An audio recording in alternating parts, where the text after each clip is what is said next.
Виж, искам да ти покажа как можеш да го използваш там. Нещо. Когато не можеш да замениш покер масата, можеш да го направиш с пластмасова или метална тава за чипове. Това е пластмасова тава за чипове. Погледни, тя е като обикновена тава за чипове. Няма нищо подозрително да се каже, че е обикновена. Оставям я на масата. Обикновено я поставяш вътре в масата и с тази тава за чипове. Ще избера телефона да не говори печелившите ръце.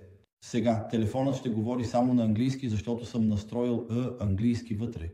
Но може да говори на всеки език, който искаш. Това означава и на твоя език. Така че, ще оставим телефона тук.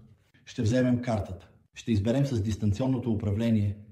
4 играчи. 4 играчи. Например, това, което искам да ви покажа, няма да сканираме кой е победителят. Ще направим нещо по-интересно за 4 играчи. Вземаме картите, разрязваме картите на всяко място, което искаме на масата. Можем да разрежем тук, или можем да разрежем тук, или можем да разрежем тук. Няма значение. Където и да разрежем, няма да сканира. Но когато вземем картите директно върху чипа, 3 игрални карти за флок, обръщане и обратно. Така че това, което ще направим, всъщност за 4 играчи ще разрежем картите много бързо, ще раздадем картите. 1, 2, 3, 4. Да. 1, 2, 3, 4. Тогава имаме достатъчно време, защото хората проверяват колите си. Дилъра, че седи с 2 части 9, каро 4, част 2, каро 10. Някои интересни карти тук въртящи се. Само момент да взема това. Няма значение. Добре, това ще го извади. Това, което искам да ви покажа за тези карти. 4 клуб, валя сърце, 7 каро 2, клуб 8 сърце. Много бързо. Знаете, всичко това Флокта ни река, защото беше толкова бързо говорене. Ще повторите резултатите.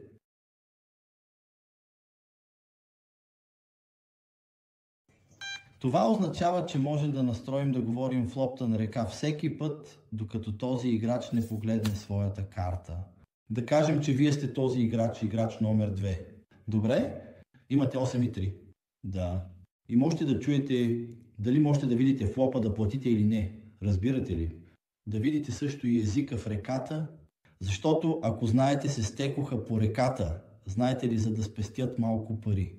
Защо да влизате в пота всеки път, за да плащате пари, когато потът не е добър за вас, да видите флопа, или да видите търна, или да видите ривъра, да плащате парите за какво?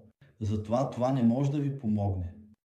Така че с тази система, основно, можете да спестите пари и да играете повече ръце за една нощ от 400 ръце.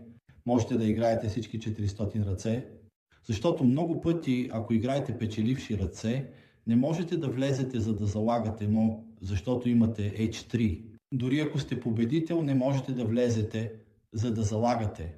Защото хората ме питат как влизаш в дърво. Как знаеш, че идва нещо добро за теб, за да направиш флъш, или да направиш цвят, или да направиш 3 от един вид и така нататък, или по друг начин, когато имаме много добри карти. Но не можете да влезете, за да видите флопа, търна и ривъра, защото не сте победител и се отказвате. И ако се откажете с СО и вале, това е много голям проблем. Хората се чудят как се отказвате, защо не играете с тази карта.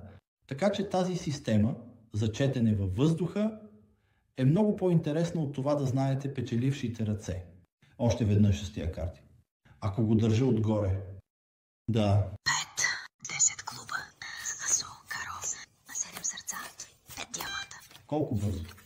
5 клуба, още веднъж. 5 клуба, 10 клуба, асо, каро, 7 сърца, 5 диаманта.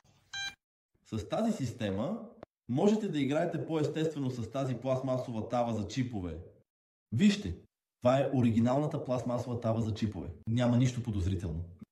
Освен това, с тази тава за чипове можете да поставите една тава за чипове, която да бъде чиста на масата, хората играят и след това можете да я смените с тази от системата.